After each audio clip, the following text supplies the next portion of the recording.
আলামিন কোরআনে কারিমের মধ্যে সূরাতুত তাহার 12 নম্বর আয়াতে ইরশাদ করেন, ইন্নী আনা রাব্বুকা ফাখলা'ন আলাইক ইন্নাকা বিল ওয়াদিল মুকদ্দাসি তুওয়া। আল্লাহ রাব্বুল আলামিন হযরতে মূসা আলাইহিস সালামকে বললেন, হে মূসা, নিশ্চয় আমি তোমার রব। বলেন সুবহানাল্লাহ। তোমার পায়ে যে পরিধানকৃত জুতো আছে, এই জুতোটা তুমি খুলিয়া নাও। কি জন্য খুলিয়া নিবে? ইন্নাকা বিল ওয়াদিল মুকদ্দাসি তুওয়া, নিশ্চয় তুমি একটা সম্মানী জায়গায় আসতেছো, এই জন্য তুমি তোমার পায়ের পরিধানকৃত জুতোটা খুলিয়া তুমি আমার পবিত্র জায়গায় আসো। আল্লাহর পয়গম্বর বললেন, আল্লাহ, ওই দিন তো আপনি মূসা আলাইহিস সালামকে বলেছিলেন, মূসা, তুমি যেহেতু একটা পবিত্র জায়গায় আসতেছো, তোমার পায়ের জুতাটা তুমি খোলো। আল্লাহ, এই জন্য আমি তো আপনার পবিত্র জায়গায় যাইতেছি, এই জন্য আমি আমার জুতাটা খুলতেছি। আল্লাহ রাব্বুল আলামিন বললেন, আল্লাহ গো, আমার প্রিয় হাবিব, মূসার মর্যাদার চাইতে আপনার মর্যাদা অনেক বেশি। আমি মূসাকে আপনার সঙ্গে তুলনা করি না, আপনাকে আমি মূসার সঙ্গে তুলনা করি না। কি জন্য? আপনার কদম যদি আমার এই জায়গায় পড়ে, আমার আরশ ধন্য হয়ে যাবে। বলেন সুবহানাল্লাহ। আল্লাহ তাআলা দেখেন তার কি হাবিবকে কি বললেন, আপনার কদম যদি আমার আরশে আজিমে পড়ে, আমার আরশে আজিম ধন্য হয়ে যাবে। অথচ মূসা আলাইহিস সালামকে বললেন তুর পাহাড়ে যাওয়ার জন্য, তুমি তোমার জুতা খুলে যাও। আমি কোরআন থেকে বলতেছি, মানে বলতেছি না। ইন্নী আনা রাব্বুকা, নিশ্চয় আমি তোমার রব।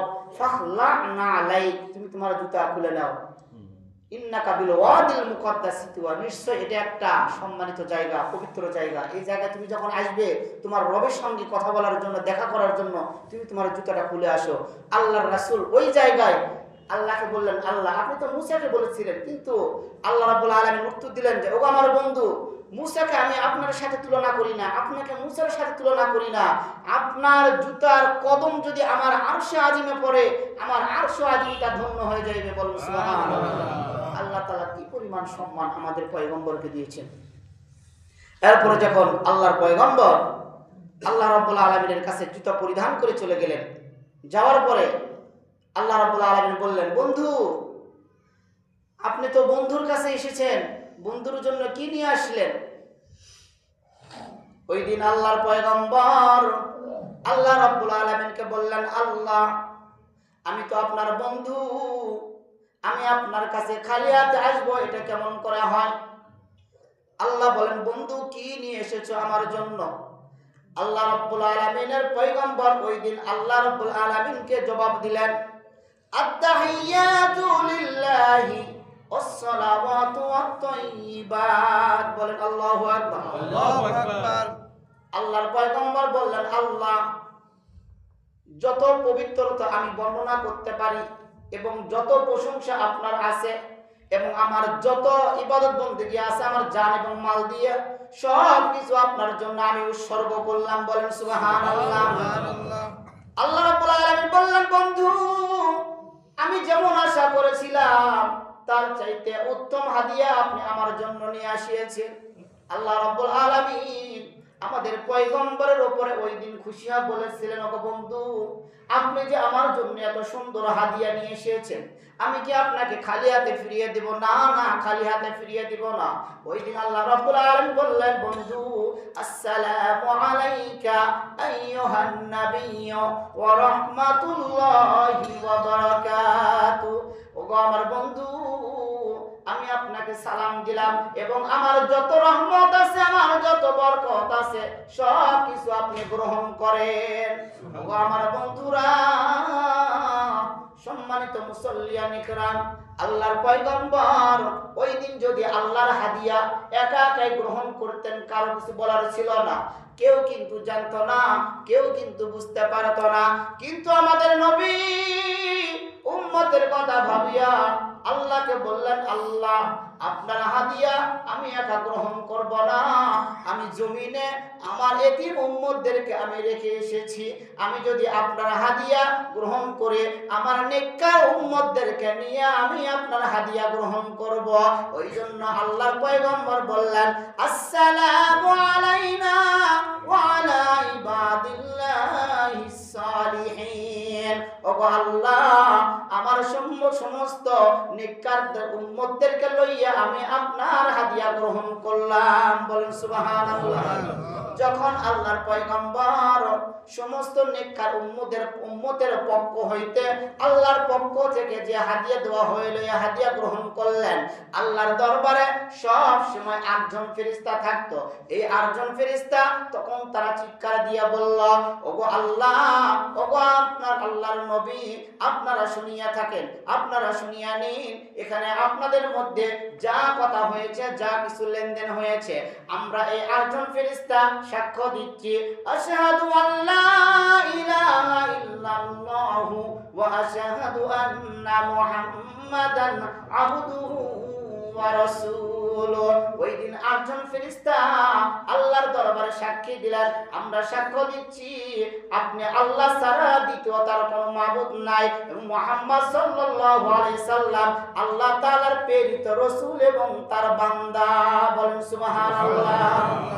8 জন ফেরেশতা ওই দিন সাক্ষ্য দিয়ে দিলেন যে আল্লাহ ছাড়া কোনো মাবুদ নাই এবং আপনি আখিরি জামানার নবী।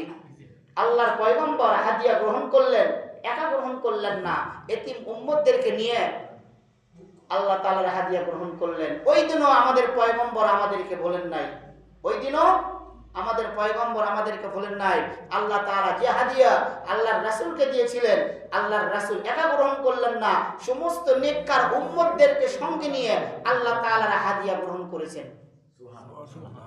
এরপরে আল্লাহ তাআলার সঙ্গে কোনো পর্দা নাই, পর্দা ছাড়া। অনেকে বলে যে পর্দার মাধ্যমে দিদার হয়েছে, না, পর্দা ছাড়া আল্লাহ তাআলার সঙ্গে আল্লাহর রাসূলের দিদার হয়েছে। আর আল্লাহর রাসূল যে পর্দা ছাড়া দিদার করেছেন, আল্লাহ তাআলা এই দিদার করার শক্তি সামর্থ্য তার শরীরে আল্লাহ তাআলা কি করেছেন, দিয়েছেন। বলেন সুবহানাল্লাহ। যখন আল্লাহ রাব্বুল আলামিন তার প্রিয় হাবিবের হাদিয়া গ্রহণ করলেন, হাদিয়া লেনদেন হয়ে গেল, আল্লাহর রাসূল চলে আসবেন, তো আল্লাহ তাআলা বললেন যে বন্ধু, আপনি যে চলে যাচ্ছেন, আপনার উম্মতের জন্য কি নিয়ে যাচ্ছেন, আপনার উম্মতের জন্য কি নিয়ে যাবেন?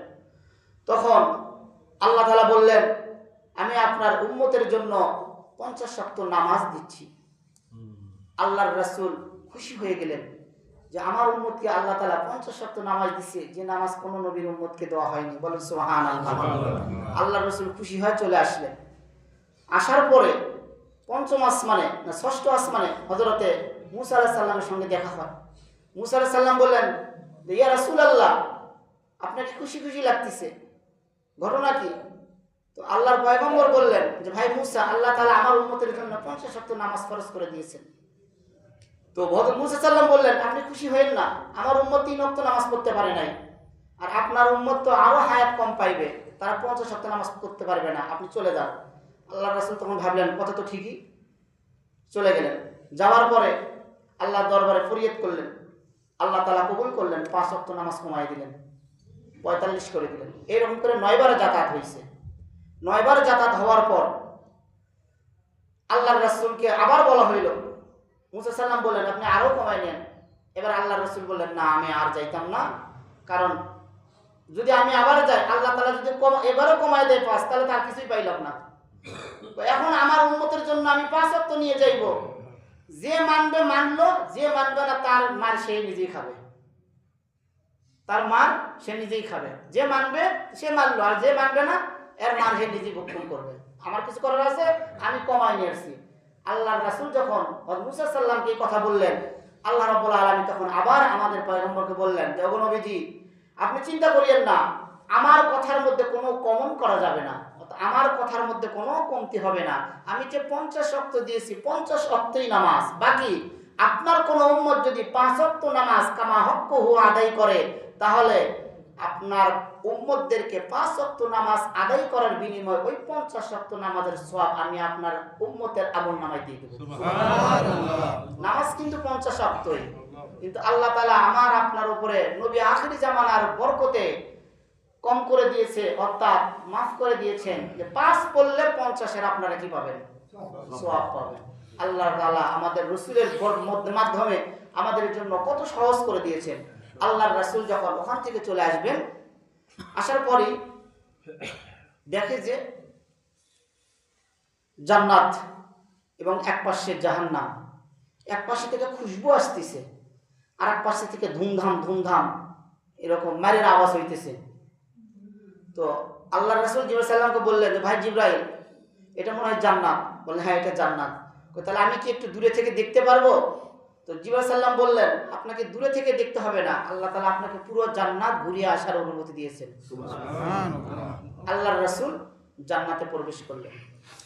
আল্লাহর পয়গম্বর যখন জান্নাতে প্রবেশ করলেন, জান্নাতে প্রবেশ করার পরে প্রথমেই দেখলেন বিশাল একটি রাজপ্রাসাদ। এই রাজপ্রাসাদটা বাঁশ দিয়ে নির্মাণ করা। আল্লাহর পয়গম্বর জিবরাইল সাল্লামকে বললেন ভাই জিবরাইল, আমি তো শুনেছিলাম জান্নাতের ইটগুলো হবে স্বর্ণ এবং মণিমুক্তা দিয়ে, কিন্তু আমি তো দেখতেছি জান্নাতের দেওয়ালগুলো বাঁশ দিয়ে নির্মাণ করা। আল্লাহ রাব্বুল আলামিনের ফেরেশতা হযরত জিবরাইল সাল্লাম বললেন ওগো নবীজি, আপনি বাইরে থেকে দেখতে আপনি মন্তব্য করলেন, আপনি এবার ভিতরে প্রবেশ করেন। ভিতরে প্রবেশ করার পরে আল্লাহর পয়গম্বর দেখলেন জান্নাতের দরজায় লেখা আছে খাদিজাতুল কুবরা রাদিয়াল্লাহু তাআলা আনহার জান্নাত। বলেন সুবহানাল্লাহ। আল্লাহর হাবিব হযরত জিবরাইল আলাইহিস সালামকে জিজ্ঞাসা করলেন ভাই জিবরাইল, এই জান্নাত কি আমার খাদিজার জন্য? জিবরাইল সাল্লাম বললেন ওগো নবীজি, এই জান্নাত আপনার খাদিজার জন্য। আল্লাহর পয়গম্বর বললেন কেন এই জান্নাত খাদিজাকে দেওয়া হইবে? হযরত জিবরাইল সাল্লাম ওই সময় উত্তর দিলেন ওগো নবীজি, যখন আল্লাহ রাব্বুল আলামিন আপনাকে নবুয়ত দান করলেন, আপনার উপর যখন ওহী নাজিল করা হয়, এই ওহী নাজিল করার পরে আপনি কাঁদতে কাঁদতে যখন বাড়িতে আসেন, আপনি যখন বাড়িতে আসার পরে আপনি ভয়ে ভীত হয়ে গিয়েছিলেন, আপনি কাঁদতেছিলেন, কিন্তু আম্মাজান খাদিজাতুল কুবরা রাদিয়াল্লাহু তাআলা আনহা উনি বুঝতে পেরেছিলেন আল্লাহ তাআলা আপনাকে নবুয়ত দান করেছেন। এই জন্য উনি ওনার বুকের মধ্যে আপনাকে জড়িয়ে কম্বল দিয়ে জড়িয়ে ধরেছে এবং আপনাকে সান্ত্বনা দিয়েছে। আর ওই জন্য আল্লাহ তাআলা এটা অনেক পছন্দ করেছেন। আর ওই দিন আপনি আল্লাহর দরবারে দোয়া করেছিলেন, আল্লাহ আমার খাদিজাকে আপনি এই রকম উঁচু মাকাম দান করেন, যে রকম উঁচু মাকাম আর কাউকে আপনি দান করবেন না। বলুন সুবহানাল্লাহ। ওগো আমার নবী, আল্লাহ রাব্বুল আলামিন ওই দিন আপনার দোয়া কবুল করেছিলেন। এই জন্য খাদিজাতুল কুবরার জন্য আল্লাহ তাআলা জান্নাতের মধ্যে ব্যতিক্রমী জান্নাত তাকে দান করেছে। আল্লাহর পয়গম্বর সামনে অগ্রসর হইলেন। সামনে অগ্রসর হওয়ার পরে দেখেন আরেকটি ওই রকম বাঁশের নির্মাণ করা জান্নাত। নিচ থেকে আসমান পর্যন্ত কিছুই দেখা যায় না, খালি বিল্ডিং আর বিল্ডিং, পুরোটাই একজনের। দরজায় লেখা আছে ওমর ফারুক রাদিয়াল্লাহু তাআলা আনহু। বলেন না সুবহানাল্লাহ। এবার আল্লাহর পয়গম্বর বললেন যে ভাই জিবরাইল, ওমর ফারুক রাদিয়াল্লাহু তাআলা আনহুর জন্য এরকম ব্যতিক্রমী একটা জান্নাত, ঘটনা কি? হযরত জিবরাইল সাল্লাম বললেন ওগো নবীজি, আপনি নবুয়ত লাভ করার পরে আপনি গোপনে গোপনে 40 জন মুসলমান তৈরি করতে পেরেছিলেন। 40 জন ব্যক্তি আপনার হাতে কালেমা পড়ে মুসলমান হয়েছেন, কিন্তু আপনি প্রকাশ করতে পারেননি এবং প্রকাশ্যে আপনি দাওয়াত দিতে পারেননি। কিন্তু ওমর ফারুক রাদিয়াল্লাহু তাআলা আনহু যখন ইসলাম গ্রহণ করেন, তিনি ইসলাম গ্রহণ করার পরেই উনি বলেছিলেন যে ওগো নবীজি, আমরা কি এক আল্লাহকে মানি? বলে হ্যাঁ। আমরা কি আপনাকে নবী বলে মানি? বলে যে হ্যাঁ। যদি আপনাকে নবী বলে মানি, এক আল্লাহকে মানি, আর আল্লাহই যদি আমাদের সবকিছু হয়, তাহলে আমরা আল্লাহর ইবাদত গোপনে করব কেন, প্রকাশ্যে ইবাদত করব। বলেন সুবহানাল্লাহ। ওমর ফারুক রাদিয়াল্লাহু তাআলা আনহু প্রথম ব্যক্তি ছিলেন যে ইসলামকে প্রকাশ্য করেছেন সর্বপ্রথম, যার কারণে আল্লাহ তাআলা ওই দিন আল্লাহর পয়গম্বরের দোয়া কবুল করেছিলেন। দোয়া কবুল করার বরকতে আল্লাহ তাআলা স্পেশাল জান্নাত হযরত ওমরের জন্য নির্ধারণ করে রেখেছেন। বলেন সুবহানাল্লাহ। আল্লাহর রাসূল জান্নাত দেখলেন। জান্নাত দেখলেন, দেখার পর পাশে দেখে যে জাহান্নাম।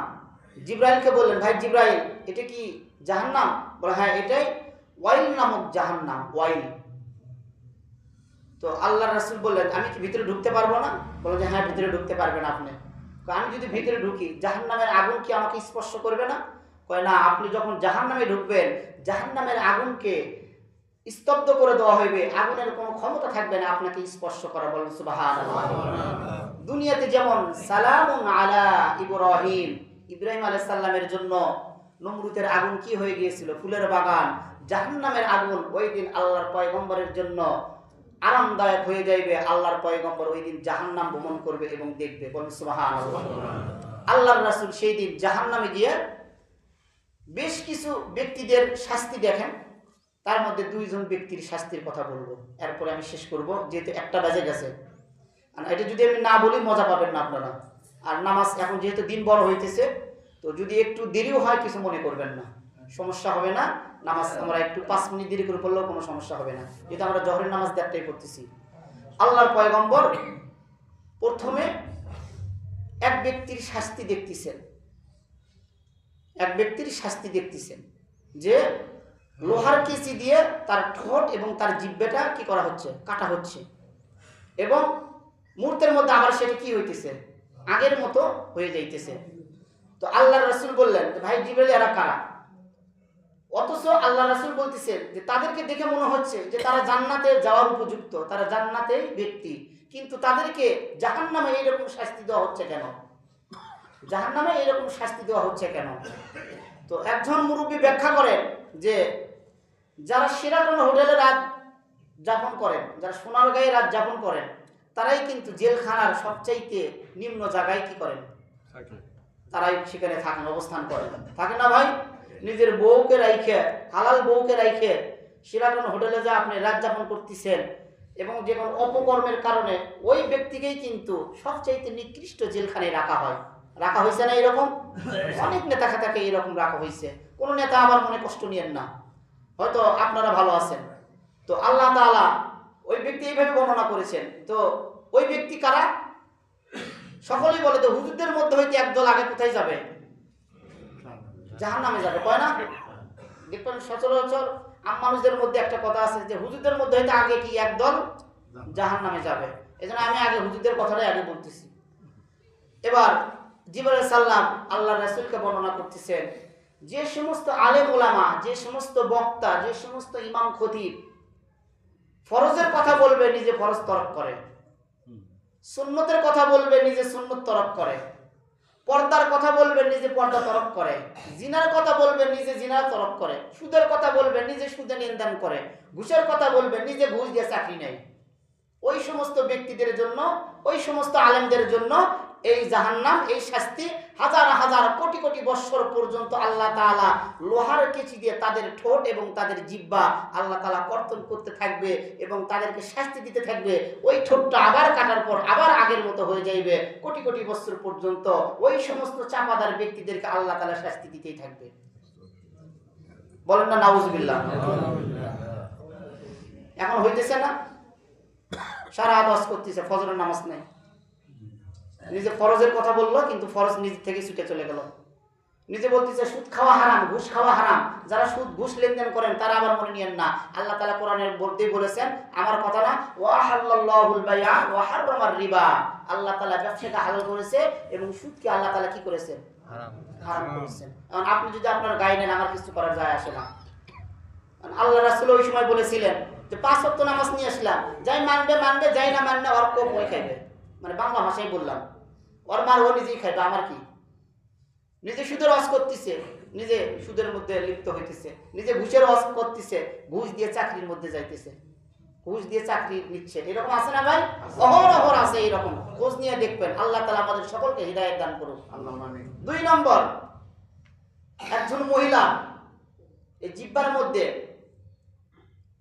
লোহার মানে আগুনযুক্ত লোহা পেরাক এরকম করে ঢুকে দিয়ে তাকে লটকায় রাখছে। মানে লটকায় রাখার পরে যে ভারীর কারণে যদি ছিঁড়ে পড়বে এমনটা না, লটকায় রাখছে, এ খুলেও পড়বে না, উপর দিকেও যেতে পারবে না, শুধু উপর দিকে জিভের সাথে লটকায় দিয়ে এরকম করে রাখছে। আল্লাহর রাসূল জিজ্ঞাসা করলেন, ভাই জিবরাইল, এই মহিলাকে? তখন জিবরাইল সাল্লাম বললেন, এই মহিলা সেই মহিলা যে মহিলা নিজের স্বামীর বাদ দিয়ে অন্যের সাথে কিলকিল করে হাসাহাসি করতো। নিজের স্বামী যদি পানি খাইতে চাইতো, বলতো তুমি হাত দিয়ে পানি খাইতে পারো না, তোমার হাত নাই কে? নিজের স্বামীর সামনে না সেজে অন্যর সামনে সাজগোজ করত, নিজের স্বামীর সঙ্গে ভালোভাবে কথাবার্তা না বলে অন্যর সঙ্গে পরকিয়া করত এবং নিজের শরীরকে অন্য পর পুরুষকে দেখাইতো, দেখে নিজে তৃপ্তি গ্রহণ করত এবং নিজে গান গেয়ে হাজার হাজার যুবককে নষ্ট করত। এই সমস্ত মহিলাদেরকে আল্লাহ তাআলা লোহার পেয়ারা তাদের জিহ্বায় লটকায় দিয়ে তাদেরকে লটকায় রাখবে হাজার হাজার কোটি কোটি বৎসর। আল্লাহ রাব্বুল আলামিন ওই দিন এই দুটি জিনিস তার রাসূলকে দেখাইছেন, জাহান্নামের মধ্যে আরো দেখাইছেন। যারা সুদ খায় তাদেরকে একটা নদীর মধ্যে ফেলানো হয়েছে, একটা দিঘির মধ্যে ফেলানো হয়েছে। ওখানে ফেরেশতা উপর থেকে পাথর মারতেছে সুদখোরকে পাথর মারতেছে। পাথর মারার পরে পাথরটা মাথায় লেগে যাওয়া পরে মাথার রক্ত ছিটকে চলে যাচ্ছে, পুরো পানি রক্তাক্ত হয়ে যাচ্ছে। পাথরের আঘাতে যখন মধ্যে চলে যাচ্ছে, মধ্যে যাওয়ার পর একটু পরে আবার সুস্থ হয়ে আবার কিনারায় চলে আসতেছে, আবার তাকে এরকম করে পাথর মারা হচ্ছে। এরকম করে সুদখোরের সাথে আল্লাহ তাআলা জাহান্নামে ফেরেশতাদের মাধ্যমে আচরিয়া করবেন, শাস্তি দিবেন। এই জন্য ভাই জাহান্নাম অনেক কঠিন জায়গা। যেমন জান্নাত আল্লাহ তাআলা অনেক নিয়ামত দ্বারা ভরপুর করে রেখেছেন, ওই রকম জাহান্নামকে আল্লাহ তাআলা অনেক রকম শাস্তি দিয়ে ওটা কি করেছেন, নির্ধারণ করে রেখেছেন। আমরা দুনিয়াতে এসেছি থাকার জন্য নয়, যাওয়ার জন্য। দুনিয়াতে এসেছি থাকার জন্য নয়, যাওয়ার জন্য। আমাদেরকে যাইতে হবে, সুতরাং যাওয়ার আগে আমাদের কিছু নিয়ে যাওয়ার চিন্তা করতে হবে।